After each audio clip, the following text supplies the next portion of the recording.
Well, it's an absolutely gorgeous, close to the end of November day, and the side porch, the entrance porch at the Cape, has just kind of become a catch-all of stuff that doesn't really have a spot to go, and it's making me crazy. So I decided this afternoon would be a perfect time to come on over to the cluttered coop, and I remembered seeing a bench here, so we're going to go ahead and pick that up, and a cupboard that I think I may use temporarily in our kitchen until I have these custom shelves made. But let's go check out that bench. I saw it in one of the other rooms or the other little buildings, and I've pulled the quilts off of it. This is just such a fun. This is the one that has all of the books, and there are two of them. Here's another one on this side, but I just love the height of this one. And I know my husband and I have this thing with the number 4, and that wasn't really what drew me to it, but it does have the four panels on the back. So yeah, it kind of has that deacon bench sort of style. We have that open area on the porch. So I think this is going to be just perfect, if not for forever, definitely for right now. So we'll start here, and you'll see the makeover happen on the porch in a bit.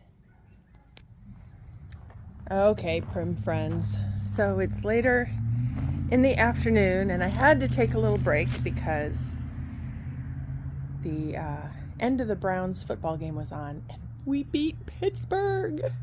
Sorry if there are any Pittsburgh fans out there. It just doesn't really happen for us all that often, so this is a pretty incredible season. So anyway, so here is our kind of a just jumbled, put together kind of a porch right at the moment. And we had some outdoor furniture from our last house, our Bristol house. I've got a short coffee table that we just couldn't kind of find a place for it, and it didn't end up down in the basement here yet. That's actually a David T. Smith table that I bought, oh my gosh, probably 25 years ago at the auctions that he used to have. Actually, now that I think about it, it was more than 28 years ago, and I was about 8.5 months pregnant, sitting at one of his auctions outside under a tent, absolutely having the time of my life because, yeah, loved doing that. So there's a shaker reproduction chair. The seat, the tape needs to be redone, and I'm looking forward to doing that, learning how.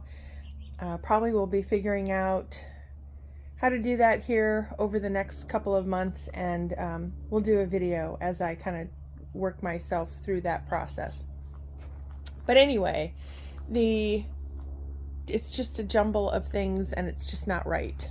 Not the right things on this porch. And that's one of those things where people are saying, we want an update.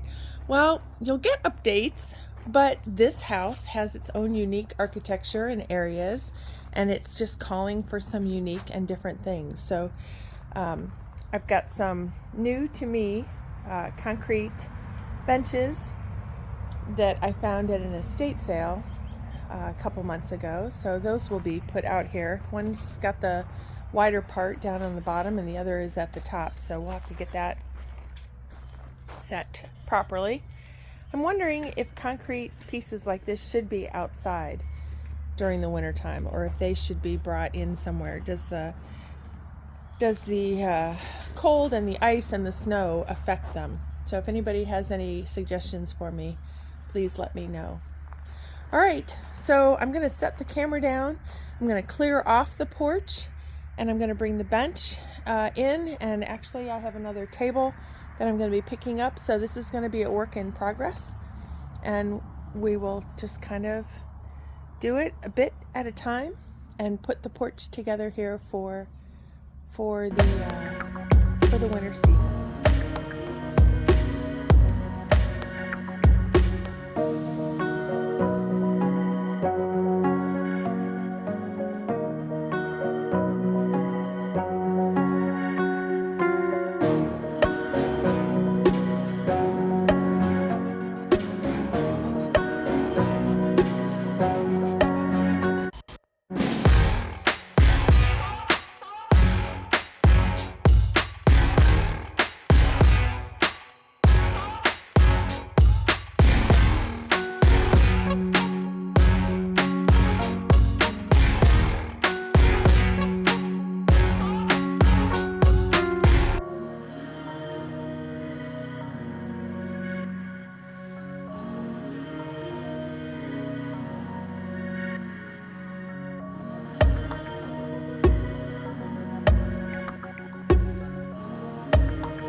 So I just wanted to hop on here this afternoon.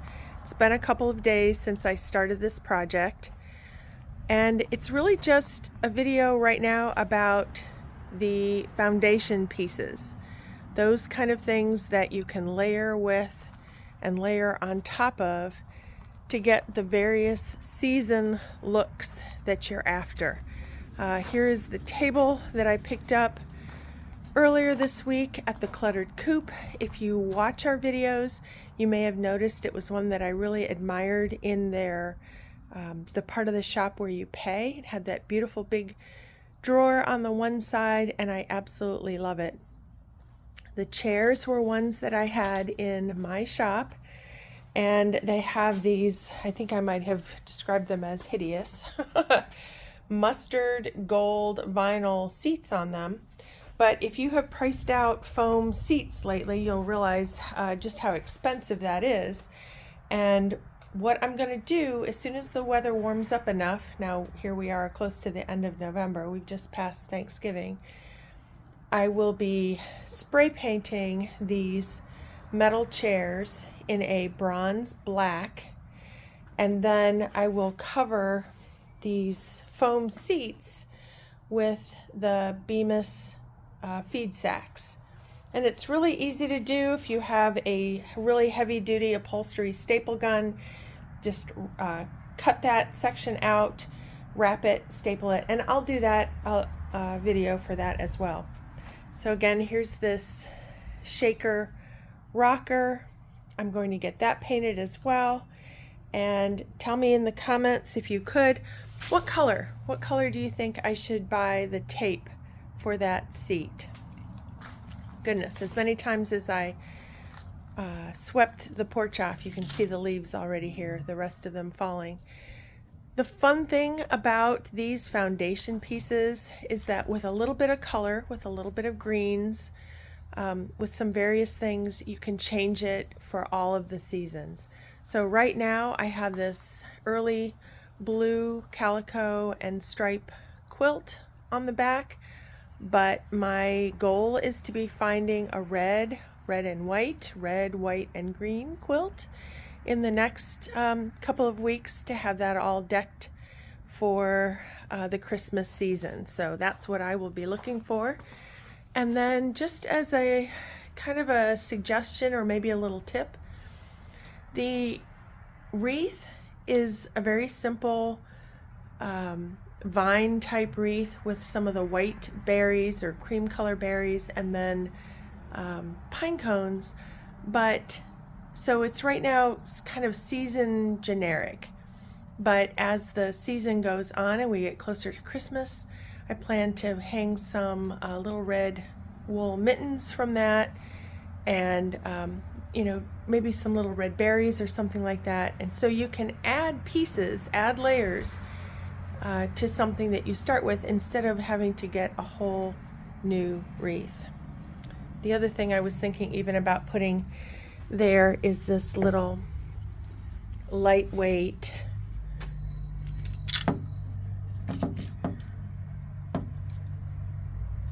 so you can see what that little bit of a pop of the red color does for the wreath. It just sort of really changes it up, and you don't have to change out the whole piece, you just add another layer to it. And a really big shout out to Becky, one of our viewers, who made this lovely little cross stitch, the cape on the corner at Tweedthistle Farms. What an amazing surprise that was to pick up in the mail.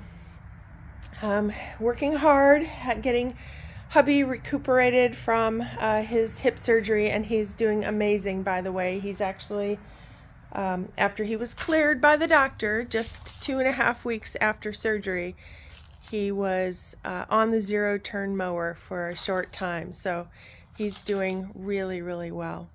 But keep watching, because this video is just about the foundation pieces, the start, those things that you can layer onto, which is some of the really big and fun things about our primitive style. And those shows and shops that we seem to admire so much are really so much about the layering. And it has to start somewhere. So here's the beginning for the porch on the cape on the corner, and we'll just go from here and change out for the seasons and add more layers as we go on further throughout the holiday seasons. So take care, everybody. I hope you enjoy this little video, and subscribe, like, and comment below. Take care.